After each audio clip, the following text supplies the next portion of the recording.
Ek sien julle. Hier waar julle nou is, 100 jaar van waar ek is. En julle het ook al gesien wat ek gesien het. Wat ek self nie wou glo toe ek dit gesien het nie. 'n Volk gedruk tot die randjie van 'n afgrond. En onder in daardie afgrond, 'n vallei van vuur en bloed. Die ou mense vertel dat as jy yster tot die hardste metaal wil smee, jy dit in die vuur tot wit warm verhit. En dan druk jy dit in bloed. Weer en weer.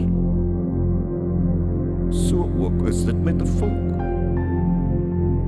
Ek sien, julle sien. Hulle moet nog.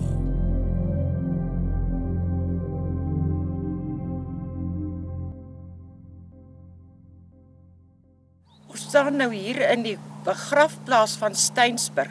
Hierdie gedeelte is die oudste deel van die begrafplaas. En hier lê 'n paar besondere mense wat 'n groot betekenis vir hierdie dorp gehad het.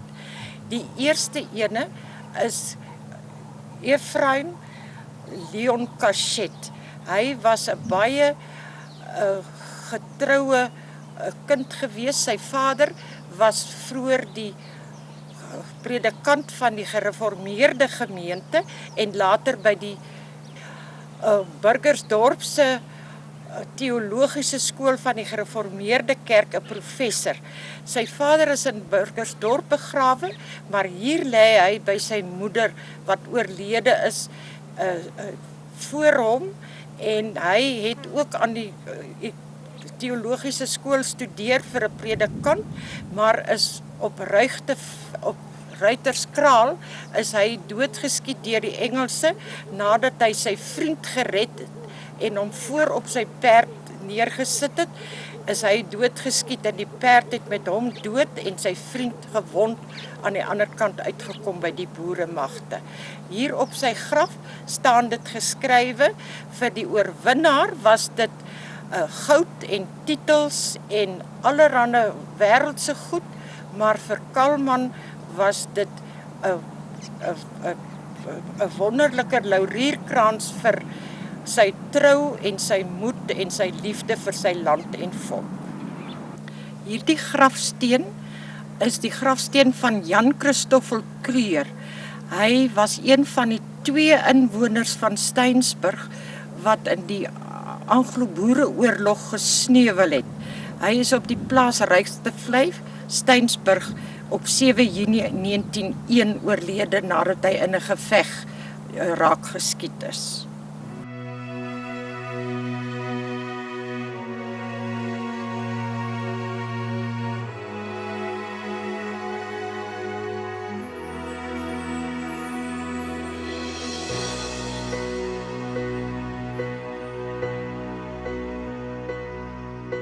Sal dit vat om 100 myl te loop?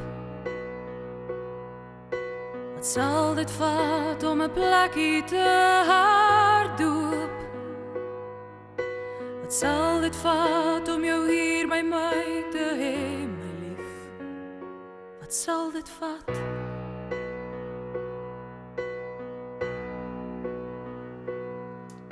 Wat sal dit vat om te offer wat jy vra? Wat sal dit vat om die seer alleen te dra? Wat sal dit vat om ons lewe terug te hê?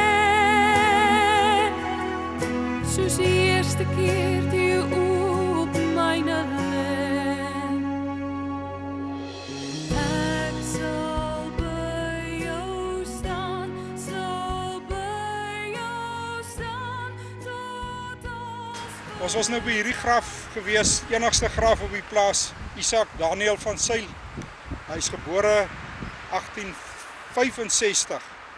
En as 'n mens nou kyk na die tydperk waar Forsie gewond en verpleeg is op die plaas, kan dit, spekuleer ons nou maar dit kan moontlik sy mense wees en hy self dalk nog betrokke by die verpleging van Forsie. Vertel ons so 'n bietjie van hierdie ou huise hier in die agtergrond. Op die ou huis in die agtergrond was 'n volgens oorlewering nou van die oom se graf, die seun van die oom, was 'n koshuis gewees, skool was 'n paar tree hier onder toe gewees, was ook 'n poskantoor vir die omgewing, en hy staan vir baie jare nou al leeg en is nou maar geplunder en het nou maar so agteruit gegaan met die tyd.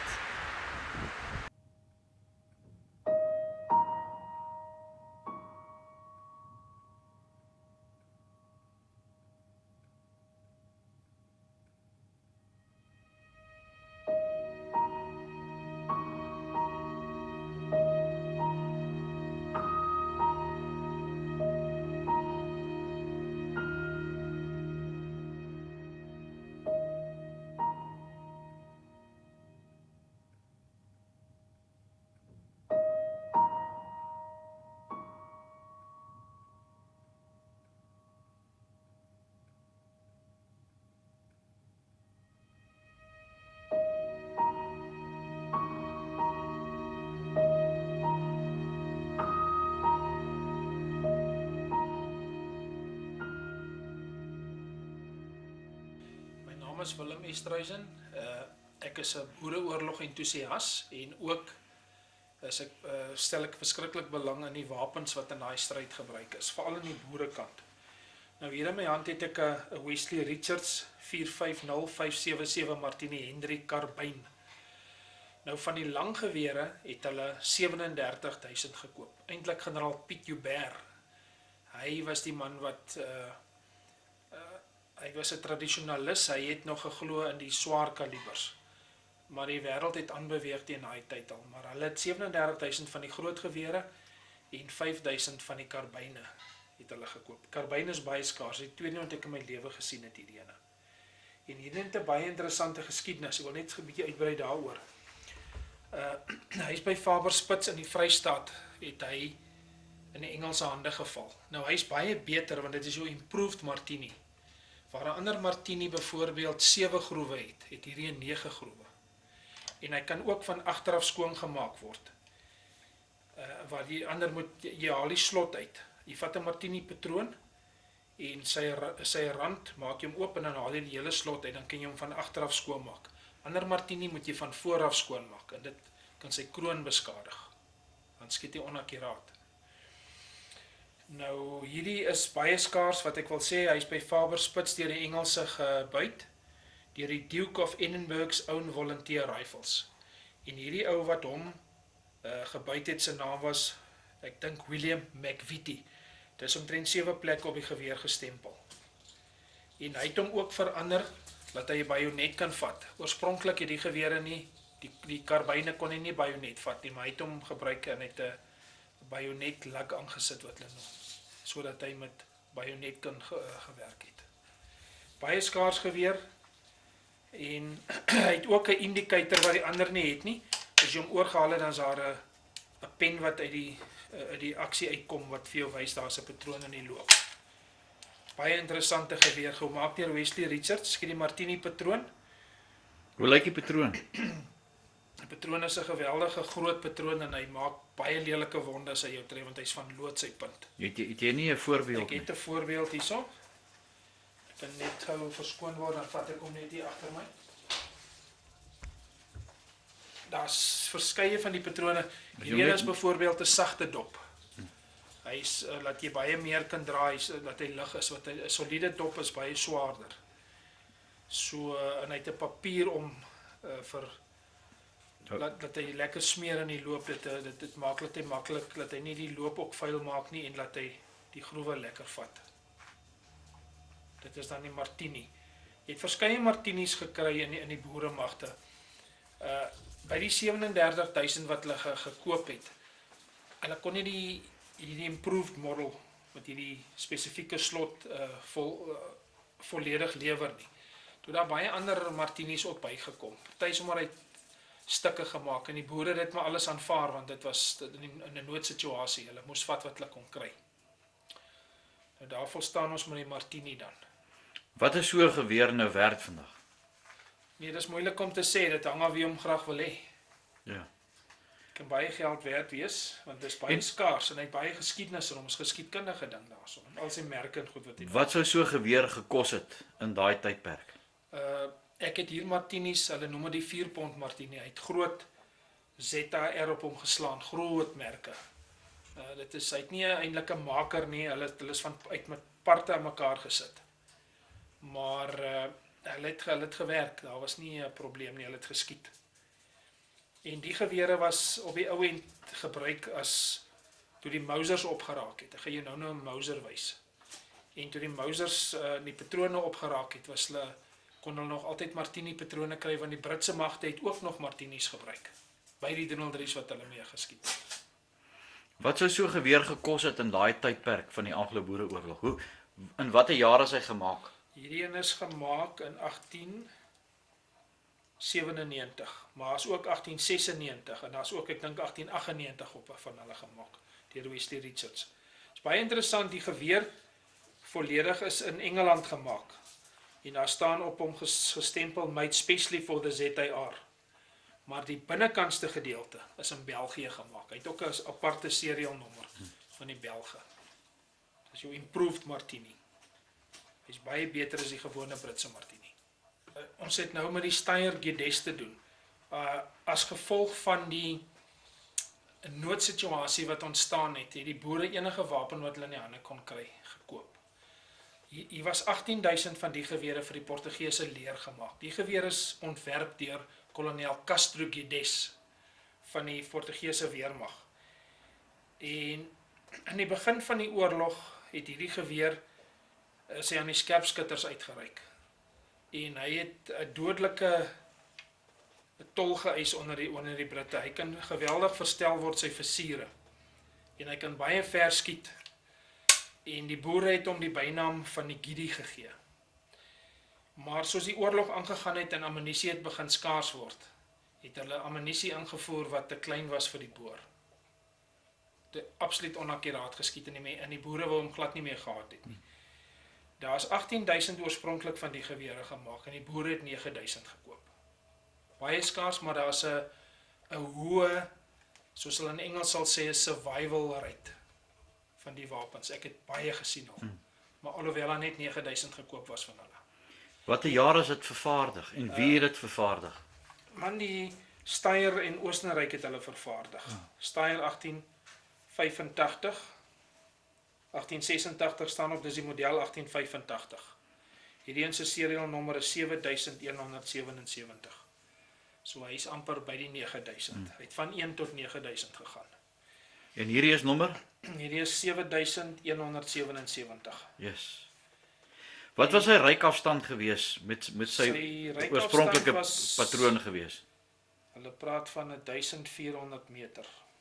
Maar hy gaan op tot 2000 meter. Genade. Dis ver. Dis ver, nie 2 kilos nie. Ja. Ja. Baie na. Maar dit was al 'n verouderde geweer in daai tyd.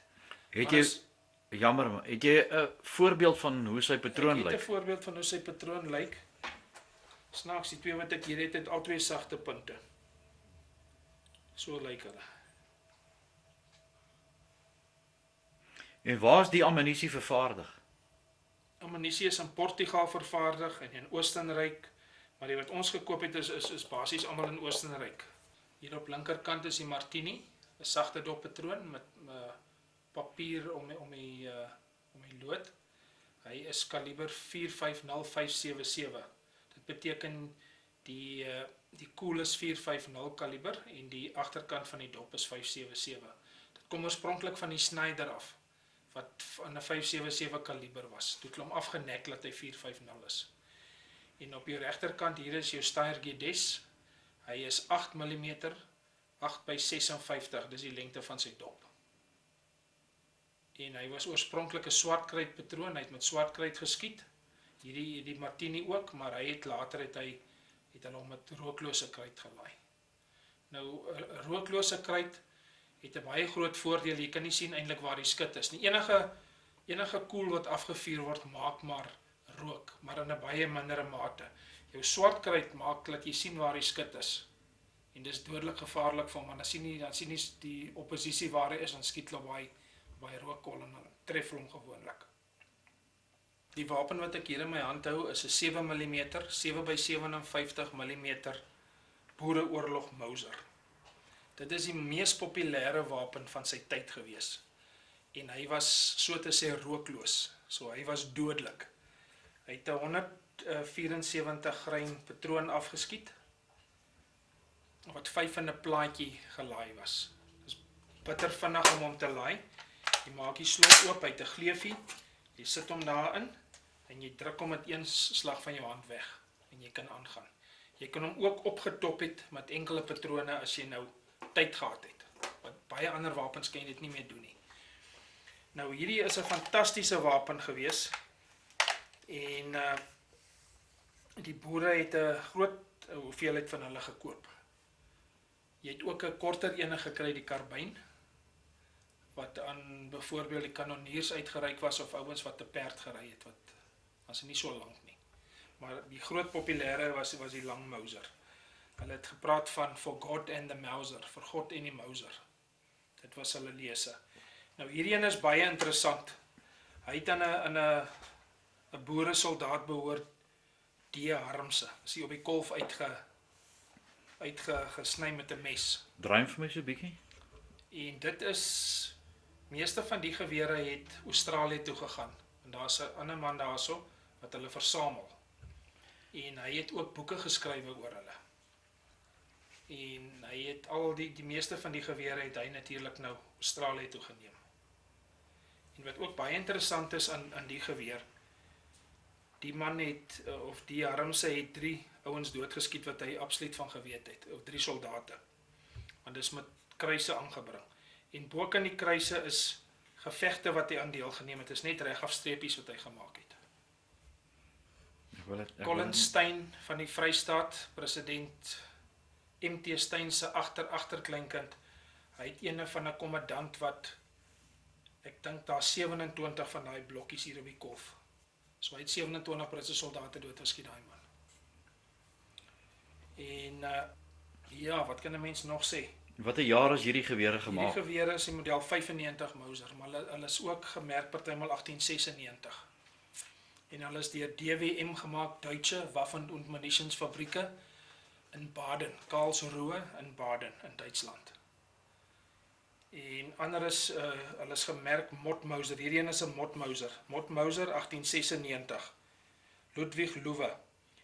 Maar hy het in daai jare, net spesifiek na 1896, het hulle DWM geword. So, jy kan kry met verskillende inskripsies op hulle. Maar hulle is maar almal basies dieselfde. Dis die model 95 Mauser. Hierdie een is gemerk Mott Mauser 1896. Hy verskil van jou latere Mausers. Hy het net 2 nokke wat sluitnokke wat voor in die loop sluit.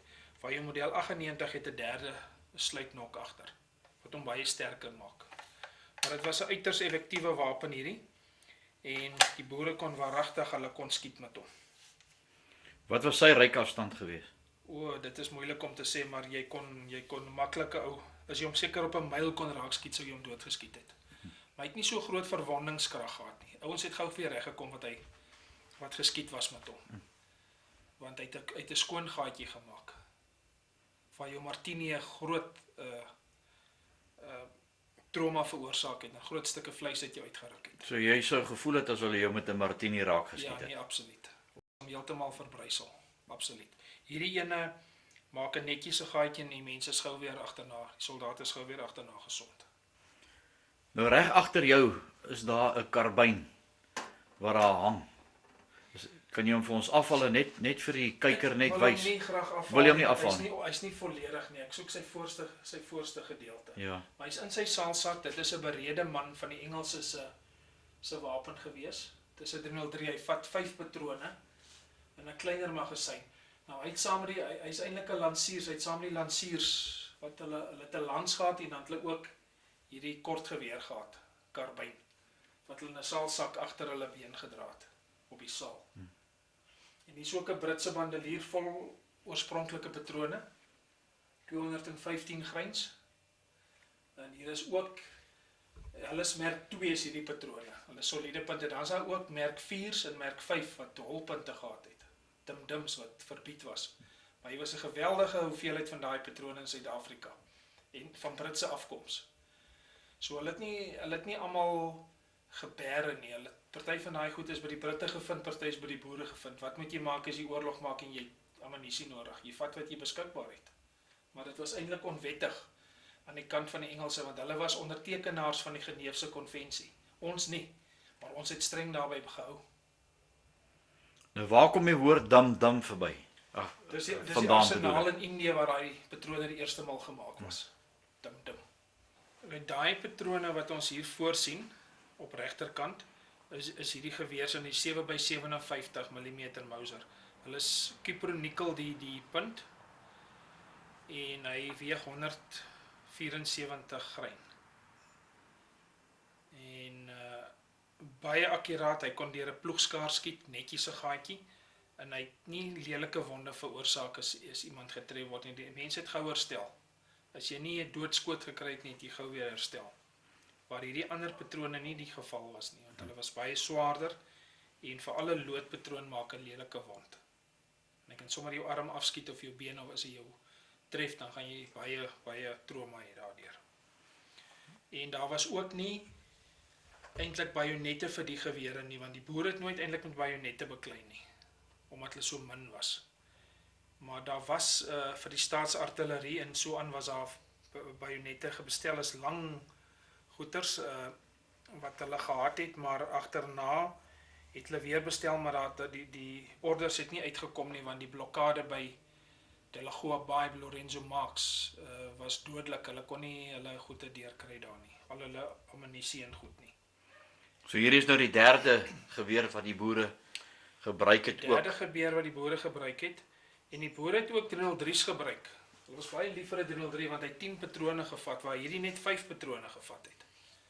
Maar hierdie het baie vinniger gelaai. Jy kon baie vinnig laai met die 5 klippies. Ja. En dit het ook vir die Engelse 'n plan gegee. In die Eerste Wêreldoorlog het hulle al hulle 303's verander dat hulle ook 'n kliploading was, wat hulle 10 op 'n slag kon laai. Met baie vinnig gaan, want die ding het gaan oor spoed. Hoe vinniger jy kan laai, hoe vinniger kan jy skiet. Ja. En hoe meer volume aan vuurkrag word gelewer op die vyand. Maar dis tot vandag toe is 'n baie goeie geweer hierdie. En daar's party mense wat hierdie gewere laat herloop het na ander toe en hulle jag vandag nog met hulle. So dis 'n baie goeie ding. Dit is die basis van die meeste jaggewere. Is maar so. Dis wat ek kan sê oor die Mauser, 7mm Mauser. 'n Baie interessante wapen ook wat gebruik was jou Mauser pistool. Dit is jou eerste semi-outomatiese pistool wat die Duitsers gemaak het en ook die Engels het hom, veral die hoë offisiere het hom gebruik. Omtrent al die generale staf van die boere het gebruik gemaak van 'n Mauser pistool. Winston Churchill was by Chieveley ook gevang met so 'n pistool, alhoewel hy 'n koerantman was. Het hy met so 'n pistool het hulle hom daar vasgetrap met die pistool daar. Is baie interessant, jy haal die pistool af en dan berg jy hom in sy kolf. Dan hang hy langs jou sy. En dit is sy sak. Jy maak hom oop hier aan die kant. Kan jy ons wys? Ek Kan jy nie? Ek wil hom nie graag afval van sy ding af, maar jy berg hom hier en dan maak jy hom toe. Ja. Dan steek net die onderste deel van die kolf by die gat uit hierso. En dan hy het ook 'n harnas wat jy om jou lyf dra, dan hang hy langs jou sy. En hy het 10 patrone gevat, 7.63 kaliber. En 'n baie dodelike wapen op kort afstand. Want dit is nou eintlik 'n karbyn, want jy kyk jy kan hom baie stewig hanteer. En hy skiet geweldig vinnig. En ek sou self as ek in die Boereoorlog was vir my so 'n wapen aangeskaf het. Want jy het hom altyd byderhand en hy werk geweldig vinnig en jy kan ook hom vinnig laai. Hy is soos die Mauser, jy sit die patrone hier voorop en jy druk hulle met een slag in die magasyn in. Wat interessant is van hom, hy het nie 'n magasyn nie. Jou gewone pistole het 'n magasyn wat onder in die kolf inkom.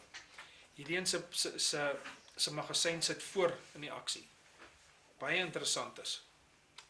En watter jaar is hierdie Model is 'n pistole model gemaak? 1896.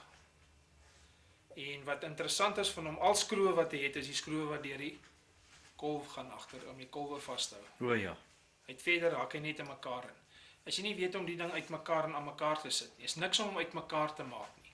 Maar sit hom in mekaar, dit gaan jou 'n dag vat. Dit het my 'n dag gevat om hierdie ene, want hy het in stukke hier aangekom. Het my 'n dag gevat om na ek allerhande modelle en goed bestudeer het wat hulle vir my gestuur het van hom. Het dit my omtrent 'n dag gevat voor ek hom reg aan mekaar kon sit. Ek sien hy het 'n versier bo op. Hoe ver kan hy nou skiet? Hulle varieer in afstand. Hierdie een ek dink is 1000 meter.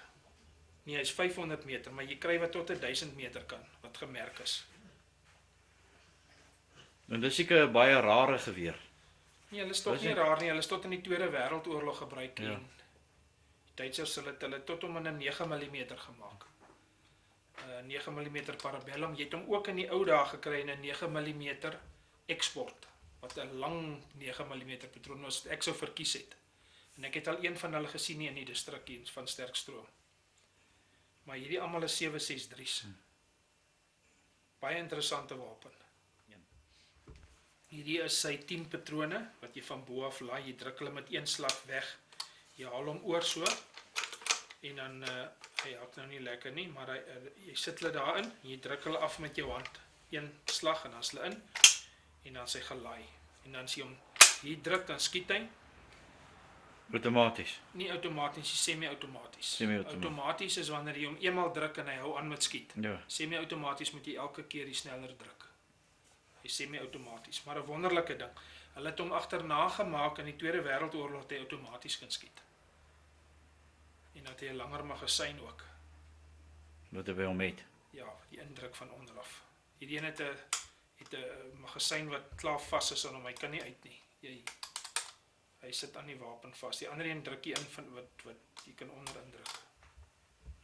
Jy het nou so baie memorabilia. Waardevolle Ja. 'n waardevolle versameling. As ek net vir die kyker kan sê, ek gaan nou so vinnig net wys. Ek wil nou nie in detail wys nie, want hier's regtig, dis so 'n unieke versameling. Ek kon vandag nie Ja. my oë op 'n spesifieke item hier binne in jou persoonlike museum Ja. gevestig het nie. Maar as jy nou moet sê, wat is jou waardevolste item wat jy nou bymekaar gemaak het van die Anglo-Boereoorlog? Wat sal dit nou wees?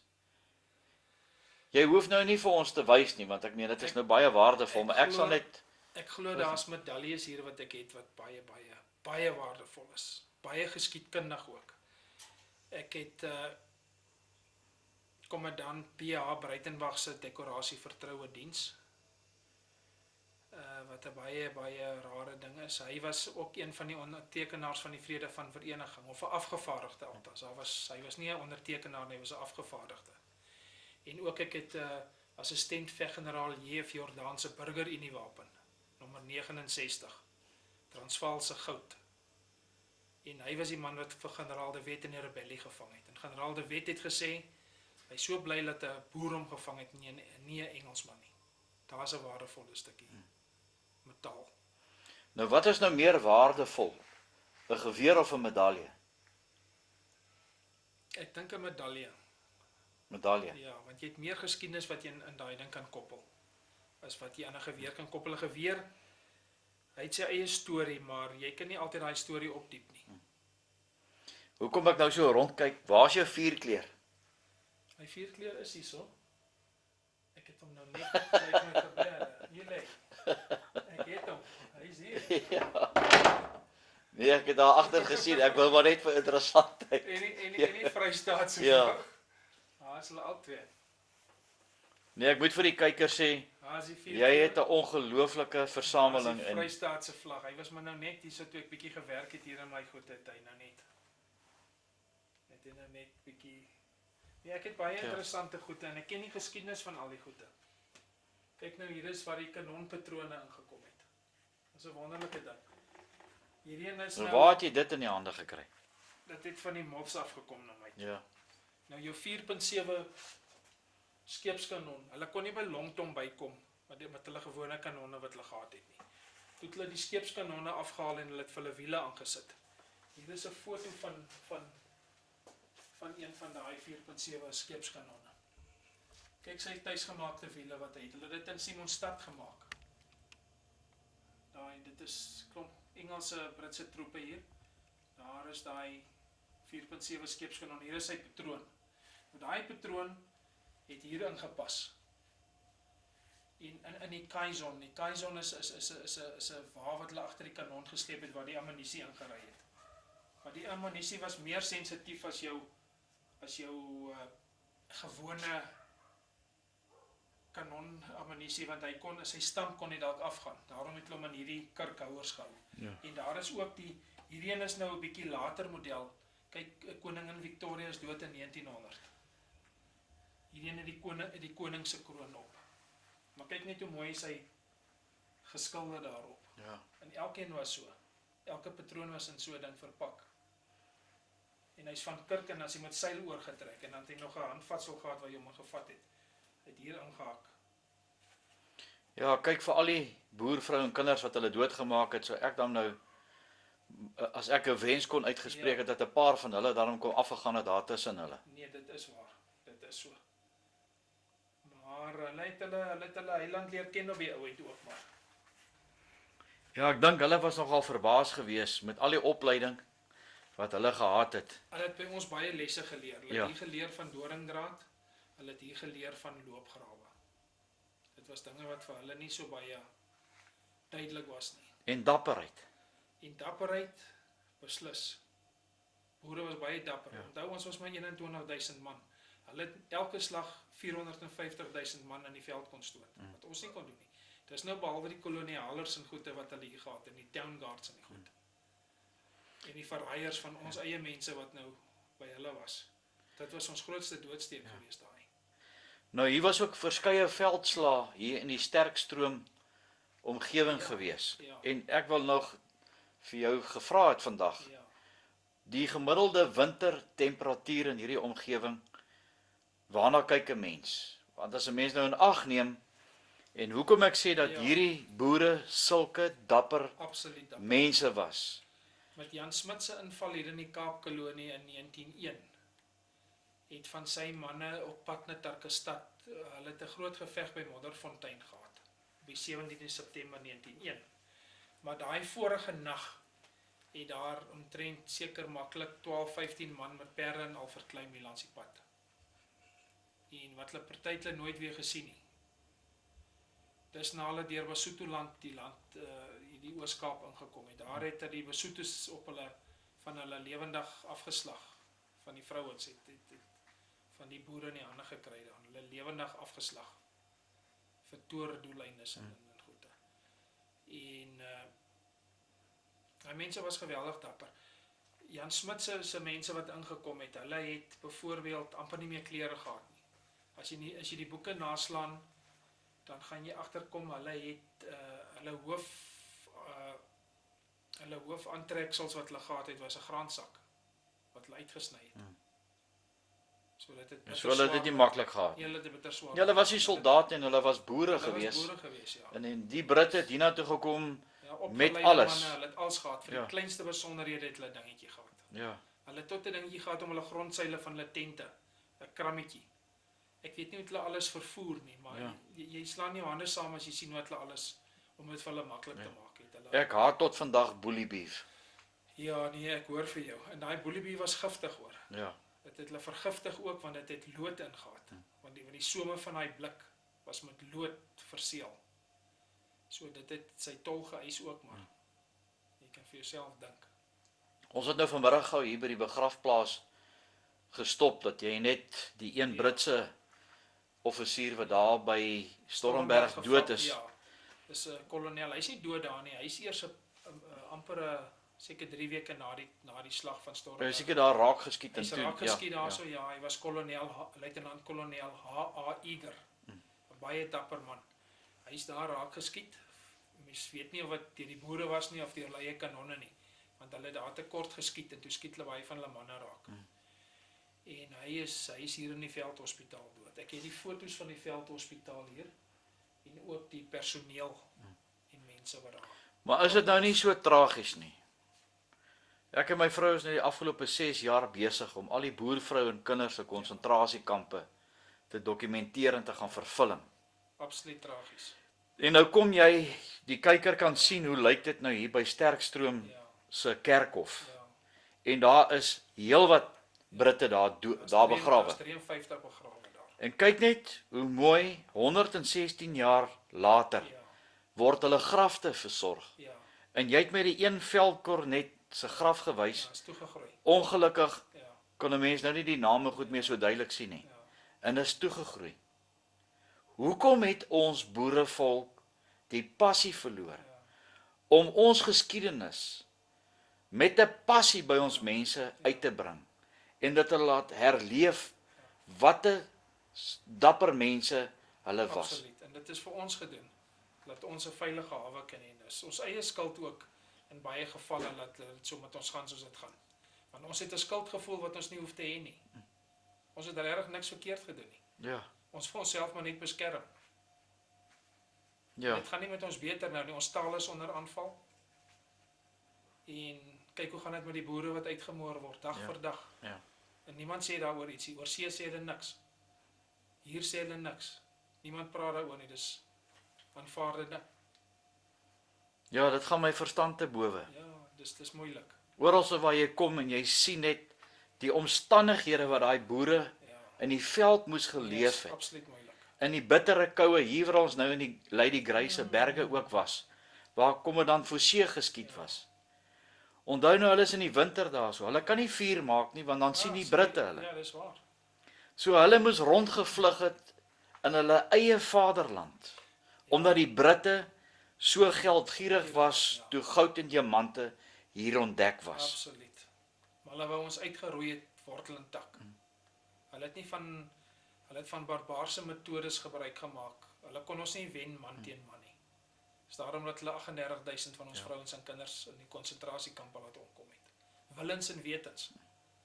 Ek en jy het self gepraat dat hulle daai vrouens op die nat grond laat slaap het. Hoe kan jy dit doen? In modder laat En loop hulle het agterna gesê ons is vuil en ons is onontwikkeld. agteraf. Dit het nooit so gewees nie. Ja. Ons was van die hoogs ontwikkelste mense wat daar was. Want waar kom ons vandaan? Ons kom het hierdie uit land Frankryk getem. uit. Ja, ons kom getem. In die sin van Ja. ons het nie hiernatoe gekom om enige Te steel. persoon leed Nee, aan te doen nie. Maar elke keer Ja, was ons boerevolk aangeval absoluut. en enige persoon as hy aangeval word, Moet sal hy hy homself verdedig. net verdedig. En ons was altyd in die minderheid. Altyd. Ja. Elke keer was ons in die minderheid. En ons het elke keer gewen. Ons kan die Anglo-Boereoorlog ook gewen het. As daai manne, as ons miskien net beter offisiere gehad het in van die begin af. Want ons het ou manne gehad wat geweldig Christelik was. Hulle het nie geglo jy moet 'n vyand, as jy hom verslaan het, agtervolg en verder verslaan nie. Jy moes hom los. En dit was 'n groot fout. Dit het eers reg gekom toe Louis Botha hoofgeneraal geword het. Ek wil nou net vir jou 'n vraag vra en ek wil hierby basies afsluit. Sê nou maar net, generaal Dellery of generaal De Wet, Gideon Skeepers, Jopie Fourie, Ja. as hulle nou vandag hier voor ons moet staan. Ja. En hulle kyk so na hierdie boerevolk van ons. Nee, ek sal dit glad nie, ek wil dit nie eintlik, ek wil nie eens daaroor dink nie. Ek dink hulle sal weer terug in die graf verdwyn. Skande. Skandalig, eerlik. Nee, ons is nie meer 'n boerevolk nie, ons het 'n Suid-Afrikaanse volk geword. Ons het verbaster, ons is basters, ons is nie meer daai regte Afrikaner of wat, nie Suid-Afrikaner nie, Afrikaner boervolk wat ons was nie. Want ons begin die Here se dinge te betwyfel, die NG Kerk predikante, hulle selfs die manne wat die ander moet leer, die predikante moet leer, hulle betwyfel God se woord. Hoe kan jy dit doen? Hoe is dit moontlik? Dis hoe moet ons gaan soos dit gaan. Ja. En daar was Siener van Rensburg Ja. wat deur die hele Anglo-Boereoorlog gegaan het. En hy het dinge Sonder 'n gesien. wapen met net sy Ja, Bybel. Ja, dis waar en hy het 'n groot rol gespeel daar. Generaal Dellery was verknog aan hom. En hy het hom altyd geluister na sy vermaaninge en na sy gesigte wat hy gesien het. En daai man was 'n eenvoudige boer en hy het dinge gesien wat tot vandag toe in vervulling gaan. Hy het nie geweet van die Noordpoolse ys wat gaan smelt in daai goed nie. Dit was te ver in die toekoms gewees. Ja. En dis dinge wat nou gebeur. In Engeland kan nog onder die water verdwyn. Mag dit tog waar word. Ja, absoluut, want hulle het die koningin het die Ire om verskoning gaan vra, want hulle het hulle geweldig sleg behandel. Ek het nou so ruk terug, Ja, jammer, ek het nou so ruk terug aan 'n radioprogram deelgeneem, en ek dink ek het dieselfde nou vir jou gesê, ja, Sina van Rensburg het voorspel en gesê, die dag as die ys smelt, gaan Engeland onder die water verdwyn, en mag dit tog gebeur. ja, Nou, u as kyker mag dalk dink, ek is baie wreed, ja, en ek dink nie daaraan wat ek sê nie, Ja. maar ek wil daarby voeg, dat met die besoek die afgelope 6 jaar aan 46 van die 55 boervrou en kinder konsentrasiekampe, en dat daar 38.000, en ek glo daar is baie meer oorlede in hierdie kampe, want wie wou dit regtig ja opgeteken het? Dit is so. En ek en jy het vandag nou gepraat ook, hoeveel van die boere wat op die slagveld was, wat doodgeskiet was onmiddellik begrawe, want daar was nie nog tyd gewees, nee, om hom op 'n ordentlike plek te gaan begrawe, of natuurlik naby sy familieplaas, want hulle moes vlug, Ja, die hele hy is net tyd. so laat lê, Ja, vir die natuur om sy gang te Ja. gaan. So, absoluut so. en dat, as dit nie gebeur het nie, en daai 38.000 boere, vrouens en kinders het bly leef, Ja, dink sou Suid-Afrika vandag Ander 'n plek gewees wonderlike plek gewees 'n het. beter plek, ja. Ja. Nee, dis absoluut so. Dis absoluut so. As jy nou, asseblief, en ek het baie hoë agting Ja, om te sien jou passie wat jy het vir die boervolk se geskiedenis. En ek wil vir u as kyker sê, dat ek vandag, nee, ek kon nie my oog spesifiek op enige item hierso gesit het nie, want jy het net te veel. ja, nee, dis absoluut so. As jy nou vir die boerevolk 'n boodskap kan stuur, wat sal jy vir hulle sê? Mense, ons moet terugkeer na waar ons vandaan kom. Ons moet geloftedag weer vier. Ons moet daai dinge wat eie aan ons is, moet ons nie afskud nie. Ons moet nie verwesters nie. Ons is westerlinge, ons kom van die weste af, maar ons moet nie verwesters nie. Ons moet vergeet van die dinge wat nie van ons volk is nie. Ons moet terugkeer tot God. Dis een van die belangrikste dinge wat daar is. Ons het afgedwaal. Ons glo nie eens in sy eenvoud van die skrif nie. Ons betwyfel dit. Hoe kan dit wees? Ja. Maar die probleem is, ons ken nie die Here as ons persoonlike saligmaker nie. Dis waar die groot fout kom. Ons wil dinge in die Bybel soek wat daar nie is nie. Ons moet daai dinge net aanvaar. Dis so maklik soos dit. Dis soos 'n kindjie se geloof. Dis nie hier rocket science wat hulle nou sal sê in Engels nie. Dis absoluut, jy moet dit lees en jy moet dit glo en jy moet dit doen. Dis sulke waar woorde, want jy gebruik nou die voorbeeld van 'n kind. Ja, En as ek nou self dink, omdat ons nou kleinkinders het, en hulle op hierdie stadium 3 jaar oud is, as jy daai kind nou agter jou op daai kas gesit het, ja, en vir daai kind gesê het spring, dan doen hy dit. sou hy volle vertroue in sy oupa gehad het, Dis of in absoluut sy so. pa. Dis geloof. Dis geloof. Ja, absoluut, dis die waar. As ons net ons geloof weer kan Ja, terugkry. dis waar. En dis maklik. Ons moet net op ons knieë gaan. Ja. As jy nou vir die ouers, wat paas is wat na hierdie dokumentêr kyk, 'n boodskap wil gee rakende ons erfenis, wat sal dit wees?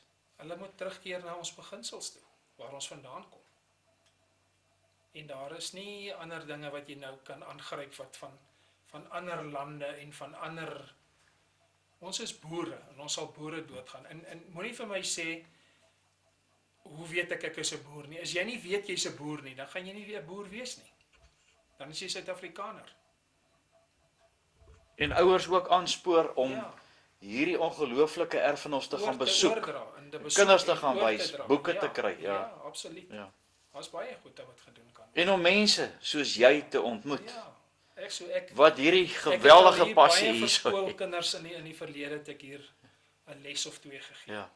Want ek het baie kennis. Ek is 'n wandelende ensiklopedie. Ja, nee, Ek ken wragtig. die goede. Ek Ja. weet van als. As ek nie weet, ek vergeet, weet jy, ek word nou ouerig, maar ek het al my boeke, ek kan dit gou naslaan, Ja. want ek weet naaste my waar dit staan en waaroor dit gaan. Maar ek kan nie 'n boek oor die Boereoorlog skryf nie, want ek was nie daar nie. Ek kan 'n boek oor die Angolese oorlog skryf, want ek was daar. Want jy moet, anders kan jy net navorsing doen. Jy kan nie spesifieke boek gaan skryf nie. Die boeke wat geskryf is deur persone na die tyd, nee, hulle is nie geloofwaardig nie. Ek vind baie foute daar. Want daai man ken nie die wapenstelsels nie, hy weet nie hoe dinge gewerk het daar nie.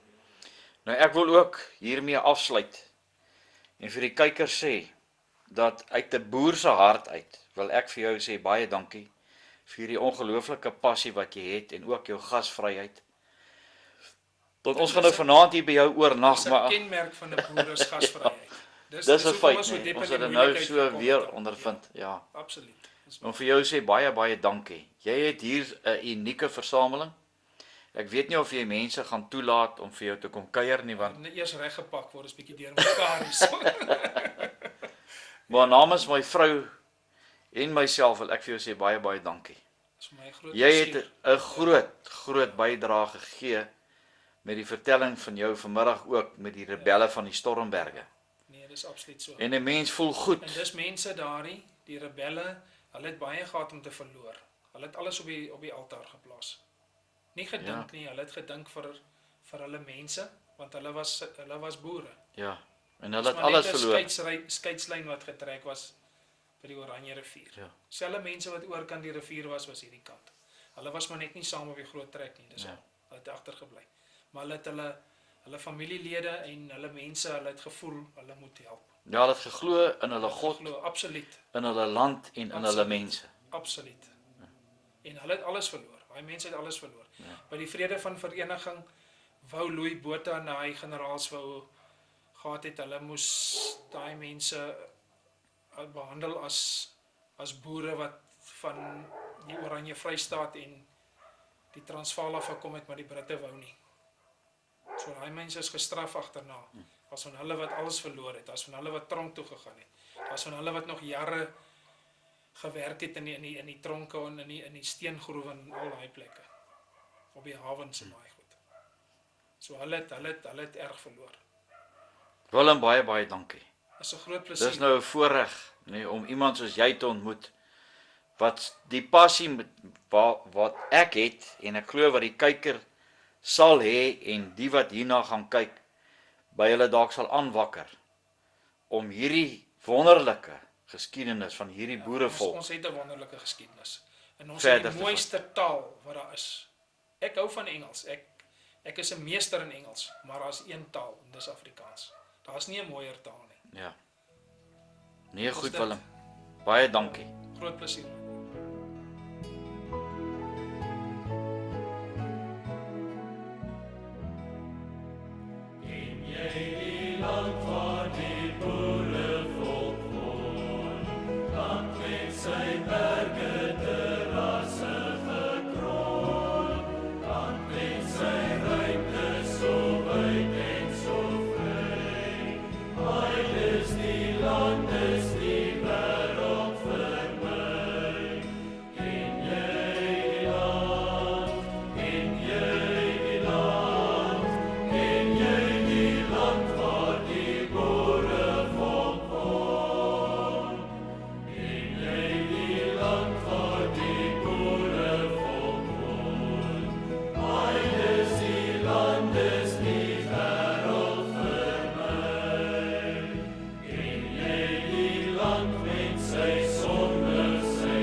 Landes by Suid-Afrika.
Forsier se inval in die Kaapse Middelland, wat 'n tyd lank baie rustig was na Kritzinger se mislukte inval in Desember, het saamgeval met generaal Wynand Malan se terugkeer na die Middelland in Maart. Dit het 'n ernstige bedreiging vir die Engelse ingehou en 5 kolonne is dadelik op hulle spoor gesit. Selfs Follett, wat Skouwel opgevolg het se kolonne, is aan die Stormberge onttrek en op Malan en Forsier se spoor gesit. Toe Odendaal en Besuitnout sien dat hulle in die Middelland niks beter daaraan toe was as in die Stormberge nie, het hulle teruggekeer na hulle ou skuilplekke toe in die omgewing van Jamestown. Forsier en Malan het hulself in die Middelland gehandhaaf tot 2 dae voor die vredesluiting toe Malan ernstig gewond is en Forsier as generaal waargeneem het. Onbewus daarvan dat vrede gesluit was Forsier nog in gevegte betrokke tot 2 Junie toe hy deur Smuts Cradock toe ontbied is om ingelig te word oor die vredesvoorwaardes waartoe op vereniging ooreengekom is. Dit maak van Forsier die laaste bevelvoerder van die guerrilla kommandos in Kaapland om die wapen neer te lê. 'n Paar dae later is Forsier teruggestuur na sy kommando toe om hulle mee te deel dat hulle die wapen moes neerlê. Hy het 'n stormagtige ontvangs gehad en is van verraad beskuldig. Forsier, wat as gevolg van die spanning van die voorafgaande tyd en sy wond baie agteruit gegaan het sy bors ontbloot en met 'n bewende stem uitgeroep dat die een wat hom van verraad wou beskuldig hom moes skiet. Op 4 Junie het Forsier onder begeleiding van die Britse troepe sy kommando by Cradock ingelei vir die wapenneerlegging. Sambok in die hand, vuur en regop, het hy vooraan die prosessie die dorp ingery, sodat dit eerder gelyk het asof hy die Engelse begelei as andersom.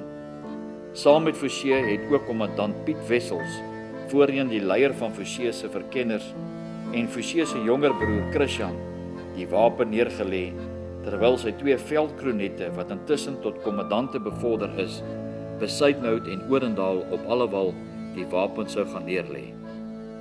Nadat hulle die wapen neergelê het die burgers in 2 groepe aangetree. 30 Vrystaters aan die een kant en 73 rebelle aan die ander kant. Die Vrystaters is toegelaat om elke perd, saal en toom saam te neem. Sommige het self vir hulle gehelp aan die goeie perde van die kolonialers. Daarna het hulle weggestap so vry soos voëls. Die rebelle daarteen is onder streng begeleiding deur die strate van Cradock na die tronk laat marcheer. Net soos in die geval van Forsier het oproerige tonele hulle afgespeel toe Smuts die nuus van die vredesluiting aan sy kommandos oorgedra het. Ook hulle het die vredesvoorwaardes met volslaa ongeloof aangehoor. Ten spyte van al die versekerings van die republieke dat geen vredesooreenkoms aangegaan sou word sonder om die kolonialers te raadpleeg en hulle belange voldoende te beskerm nie, moes die rebelle toe aanhoor dat hulle by vredesluiting feitelik geïgnoreer is en aan hulle lot as rebelle oorgelaat is. Forsier se prestasie as leier en taktikus word des te groter wanneer 'n mens die oormag waarteen hy te staan gekom het in ag neem. Die Engelse het oor 9000 bereede troepe in die Stormberggebied beskik, tesame met honderde dorpswagte en boonop 'n byna onuitputlike voorraad perde, voer, ammunisie en krygstuig. Dat Forsier hierdie gedigte mag en die befaamde Skouwel suksesvol kon ontwyk en boonop swaar verliese kon toedien, maak van hom beslis een van die bekwaamste guerrilla-vegters van 'n oorlog.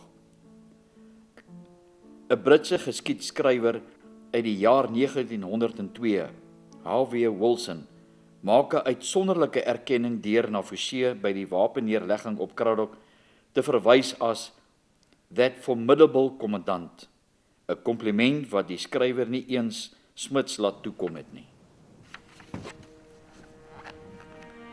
Beskou mens die 235 bittereindes van Forsier in die lig van die 3635 wat in Kaapland die wapen neergelê het aan die einde van die oorlog, dan blyk dit dat die guerrilla-oorlog in die Stormberge 'n onbeduidende rol gespeel het in die totale oorlogspoging in Kaapland. Dan bly Forsier sy enigste prestasie dat hy in die veld gebly het as 'n simbool van 'n uit onstuitbare boernasionalisme in die Kaap-provinsie en dat hy die verlore prestige van die Vrystaat na die eerste inval in die Stormberge in 'n mate herwin het. Nie Olivier nie, maar wel Forsier staan voor in die ry van heldefigure van die Stormberge in die Anglo-Boereoorlog. En daar word selfs na hom verwys as die De Wet van die Stormberge.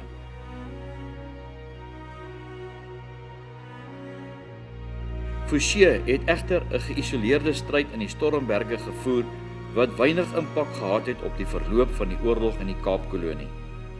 Sy talent as leier en taktikus was dus grootliks verkwis in die Stormberge. 'n Mens kan maar net bespiegel oor wat kon gebeur het as hierdie begaafde guerrillavegter vroeër in die oorlog gebruik is in 'n verenigde en goed georganiseerde aanslag op Kaapland onder bekwame leierskap en visie soos die van Smuts. In Kaapland was Forsier, Kritzinger en Marits van die boerebevelvoerders wat nie die eed van getrouheid wou aflê nie. Aanvanklik het Forsier saam met Manie Marits na Duits Suidwes uitgewyk.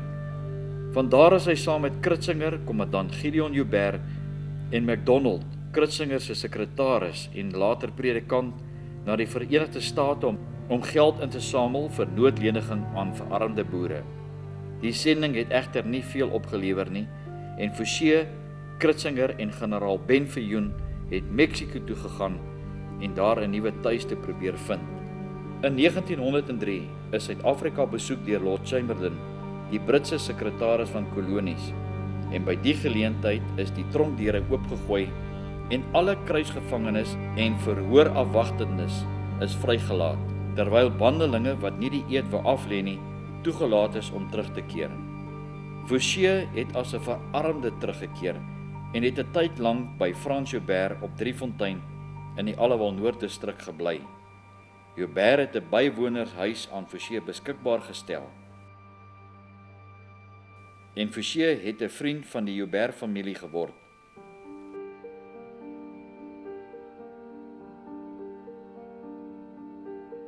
Hy het hulle onder andere geleer hoe om soos die Meksikane vere komberse te maak. Hy het ook 'n tyd lank by Jan Joubert op Olywefontein as springkaanbeampte gewerk. Later is Forsier terug na sy tuisdistrik Roewel, waar hy kommandant van die skietkommando geword het. Met uniewording in 1910 het hy lid van die provinsiale raad vir Roewel geword.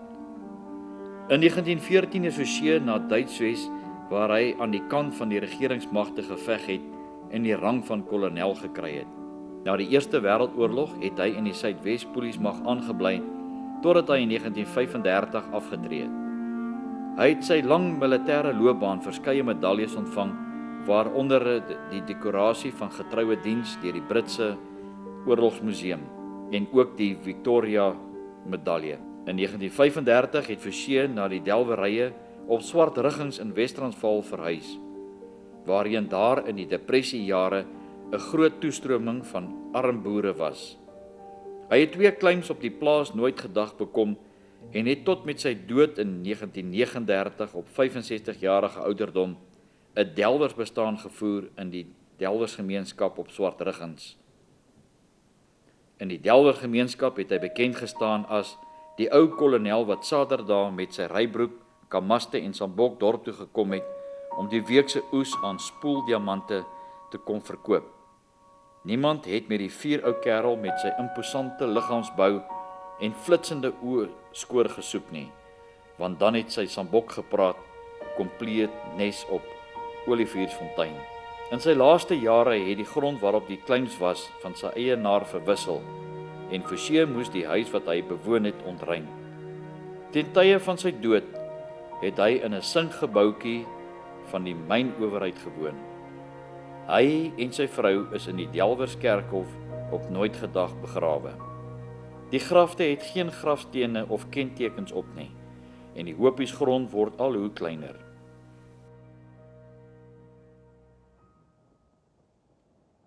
Die Allewal Noordmuseum kom daarom met die hulp van ou inwoners Forsier en sy vrou se grafte identifiseer. Die geskiedenis was genadiger met sy ou strydmakers, Skeepers, Lotter, Liebenberg en Bester, wat in Heldeakkers herdenk word en martelaarstatus verwerf het.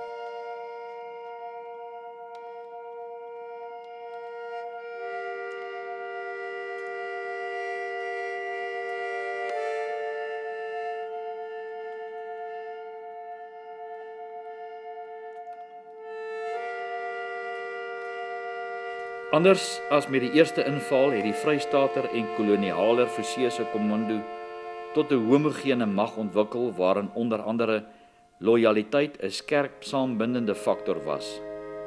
Daarom was die onderskeid wat met die wapenneerlegging tussen Vrystater en kolonialer gemaak is, dus te kwetsend. Die rebelle moes toesien dat hul Vrystaatse bure geheel en al vry terugkeer, terwyl hulle wat nie hulle eie oorlog nie, maar 'n oorlog vir die Vrystaaters help veg het, na die tronkselle toe begelei is. Soos Pieter Roo in sy dagboek geskryf het, was dit 'n beloning wat hulle gekry het vir al hulle opofferinge gedurende die oorlog. Al sy eiendom is gekonfiskeer en hy is geruïneer. Geen vergoeding is aan hom betaal vir oorlogskade nie. Sy perd is afgevat en hy moes in Johannesburg gaan werk. Boonop is hul stemreg aan hulle weggeneem. Hulle is onmondig gemaak. Die versuim om amnestie vir rebelle te bedwing was die laaste onreg teenoor die Stormbergers, nadat hulle aanvanklik met dwang, met opsweping van gemoedere, met beloftes en deur misleiding van rekruut, die feit dat daar geen grootskaalse ontevredenheid met die koloniale regering was nie, 'n voorvereiste vir die sukses van 'n opstand.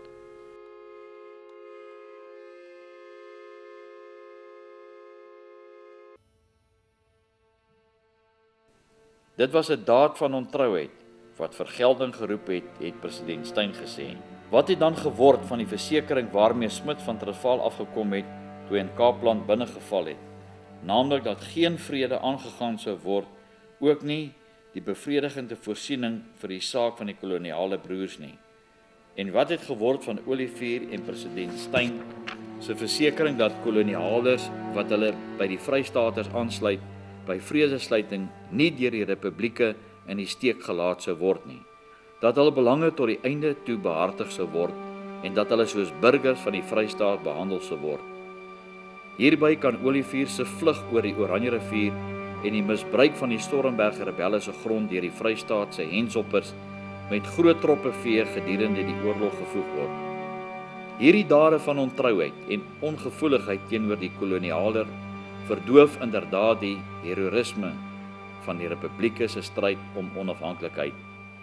Toe Forsie na die oorlog 'n ou vriend in die Alwal Noord distrik gaan opsoek het die boer sy 4-jarige dogtertjie gevra om 'n rympie vir die oom op te sê, seker maar om 'n goeie indruk op Forsie te maak.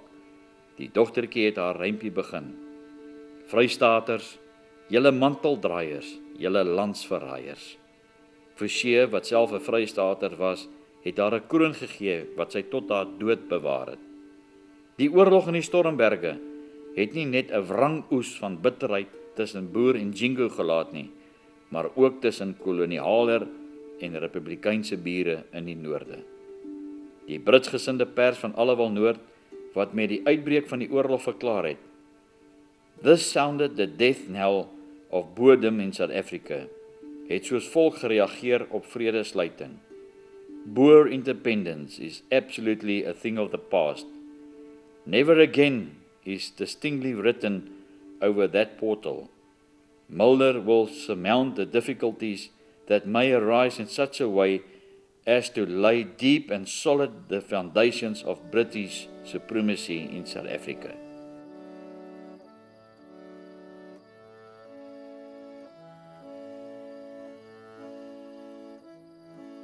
En aan die oorlogsfront het slegs 198 Transvaalse en Vrystaatse burgers saam met die 3437 Kaapse rebelle die wapen in die kolonie neergelê.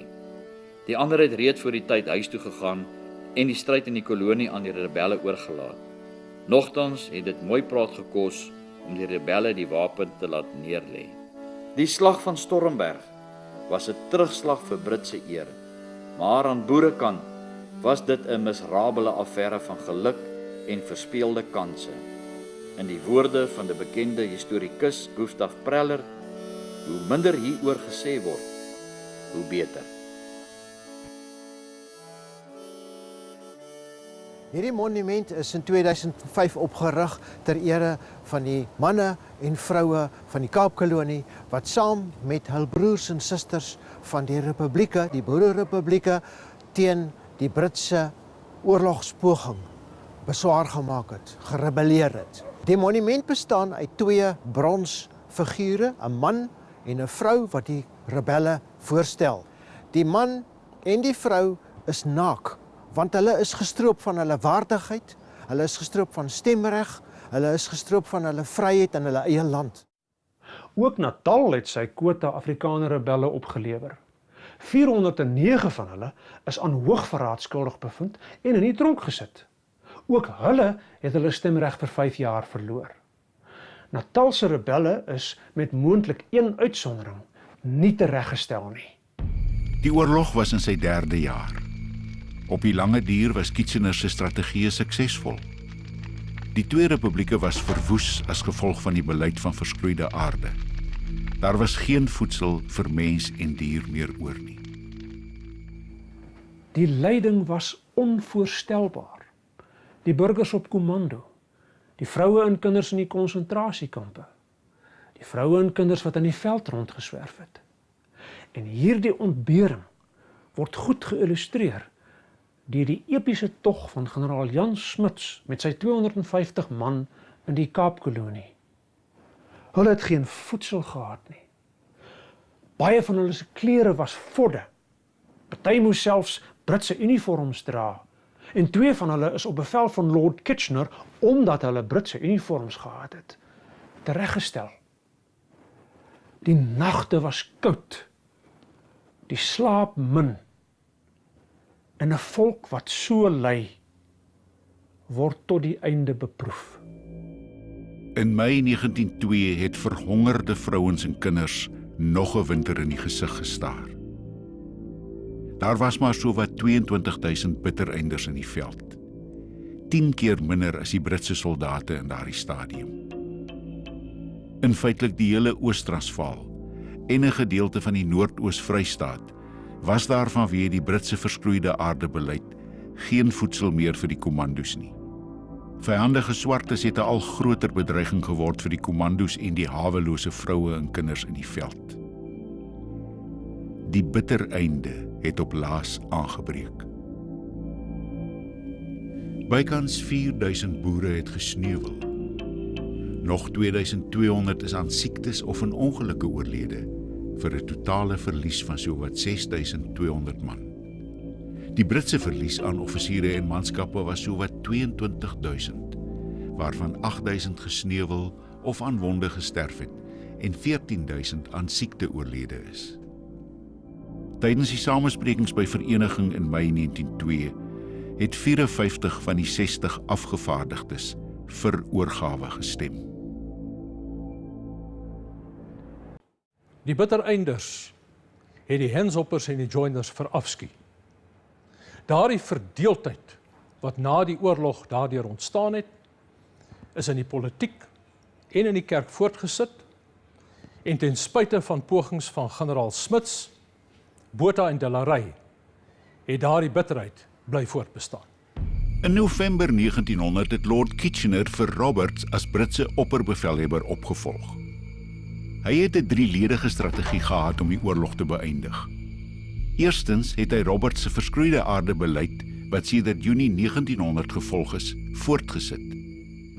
Die republieke is aan doelbewuste en stelselmatige verwoesting onderwerp. Verskeie dorpe en duisende plaasopstalle is afgebrand. Voedselvoorrade is vernietig en vee is by die duisende doodgemaak. Die vernietiging en verbranding van 30.000 huise het 'n ander effek gehad. Daar is Bybels verbrand, familiefoto's, familiegeskiedenisse, persoonlike dokumente, wat volgens die Haagse konvensie nie mag plaasgevind het nie. Jy weet ook dat die Parakraal monument is ook totaal vernietig in stryd met die bepalings van die Den Haagse konvensie. Nou hierdie vernietiging het veroorsaak 'n groot deel van sy geskiedenis en sy genealogie verloor het. Nou dis snaaks om te sê, maar die mense wat verloor is, kon vervang word, maar jy kon nie die kultuur wat verlore is vervang nie. Tweedens is die konsentrasiekampstelsel uitgebrei. Meer kampe is opgerig en alle kampe het veel meer inwoners gehad as wat dit kon huisves. En dit het natuurlik tot die groot getal sterftes bygedra. In die derde plek het Kitchener met sy dryfjagte of agtervolgings begin. Dit het behels dat hy kommandos teen blokhuislinies probeer vaskeer het, wat vir die doel in 'n netwerk reg oor die oorlogsterrein opgerig is. Die blokhuislinies het die spoorlyne bewaak, maar dit is baie gou gebruik om die boere se beweging in te perk. Die oorlogsterrein is in groot segmente verdeel en as daar nou in 'n sekere gebied nie voedsel was nie as gevolg van die verskroeide aardebeleid, moes 'n boerekommando deur die blokhuislinie breek na 'n ander gebied. Of het Lord Kitchener se kolonnes so 'n kommando teen die blokhuislinies aangejaag. Teen die einde van die oorlog was daar sowat 8000 blokhuise oor 'n afstand van 5600 km. Vandag is omtrent net 50 daarvan oor. Stil getuienisse van 'n oorlog. In April 1901 het Lord Kitchener militêre howe ingestel met die gesag om die doodstraf op te lê. In die laaste jaar van die oorlog het hierdie howe meer as 1000 Kaapse rebelle aan hoogverraad skuldig bevind. En 355 van hulle is ter dood veroordeel, waarvan op die ou end 44 in die openbaar tereggestel is. Die feit dat rebelle ongeveer 80% van die kommandos in die omgewing van Prins Albert, Graaf Reinet en Maritzburg uitgemaak het veroorsaak dat die Britte ywerig jag gemaak het op hulle aanvoerders, veral kommandante Gideon Skeepers en Johannes Lotter. Kommandant Skeepers, 'n Transvaalse burger, is op 10 Oktober 1901 krygsgevange geneem en voor die hof gedaag. Nie as 'n rebel nie, maar op meer as 30 aanklagte van brandstigting, moord, treinbuitery en die mishandeling van krygsgevangenes. Die jong kommandant Gideon Skeepers is ter dood veroordeel en het op 18 Januarie 1902 buite Graaf Reinet voor 'n vuurpeloton gesterf. In die nag is sy lijk deur die Britte verwyder en dit is nooit gevind nie. Dit en die feit dat Britse offisiere met hulle verskroeide aardebeleid hulle aan soortgelyke optredes skuldig gemaak het oor die jare bygedra tot Skeepers se heldestatus onder Afrikaners. Gideon Skeepers se moeder het nog vir 50 jaar na die oorlog gelewe en sy het bly soek na die graf van haar kind. D.J. Opperman het 'n gedig, Gebed om die gebeente, geskryf en die eerste paar reëls klink so. Heer, waar u noordewind die droë dissel rol en oor die skurwe brakland jaag van Afrika, maar eindelik teen 'n doringdraad met pluksels wol vaswaai, terwyl die kraaie in die aasvoëls kla. Laat my ook na die swerf oor vlaktes heen nou rus en glo my kind is dood. Nog 'n boereoffisier wat deur die Britte tereggestel is, was kommandant Johannes Lotter. Hy en verskeie van sy manskappe is na 'n geveg gevange geneem. Kommandant Lotter het verklaar dat hy 'n burger van die Vrystaat was, maar 'n Britse krygshof het hom as Kaapse rebel verhoor, skuldig bevind, ter dood veroordeel en op 12 Oktober 1901 buite Middelburg in die destydse Kaapkolonie tereggestel. Die Britte het die veroordeeldes gewoonlik op 'n stoel vasgemaak en dan gefusileer. Die stoelmonument hier by Middelburg gedenk die teregstellings. Volgens die Verdrag van Vereniging het meer as 10.500 Kaapse rebelle hul stemreg vir 5 jaar na die oorlog verloor. En vir die bittereinders was dit verpletterende nuus. Die nuus oor die vredesluiting was vir die krygsgevangenes in oorseese kampe 'n blye tyding. Die verlies van onafhanklikheid, 'n skok. Die terugkerendes moes die smart verwerk dat hulle plase verwoes was en baie se vroue en kinders in die konsentrasiekampe gesterf het. Jan F. Eselje verwoord die tuiskoms in sy aangrypende gedig. Dis al. Dis die blond, dis die blou, dis die veld, dis die lug. En 'n voël draai bowe in eensame vlug. Dis al. Dis 'n balling gekom oor die oseaan. Dis 'n graf in die gras. Dis 'n vallende traan. Dis al.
Die rebelle van die Stormberge is so 'n groot en ongelooflike verhaal in ons boere se geskiedenis.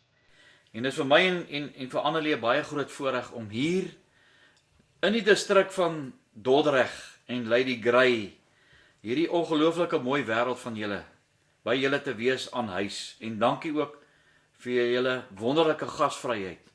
Opregte boere mense wat ons so laat tuis voel dit voel as ons julle al jare ken. Julle het in hierdie wêreld groot geword.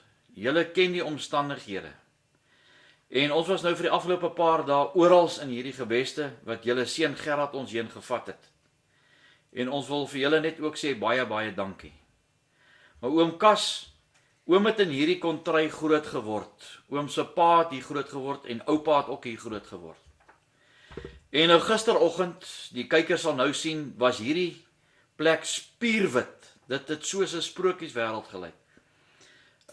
En dit word bitterkoud hierso. Vertel ons net 'n bietjie dat die kyker net kan homself vereenselwig met toe die kommandos, die rebelle, die boere rebelle hierso teen die Britte geveg het. Hoe is die klimaat in hierdie gebied, hierdie geweste van die wêreld? Nee, ek sal sê die wintersmaande is ver onder vriespunt. En jy kan amper nie oorleef nie. Nou as oom sê nou ver onder vriespunt, waarna kyk ons? In die wintertyd, wat is die gemiddelde temperature hier in julle omgewing? En julle bly so 30 km van Dordrecht af. Noord, ja. Ja.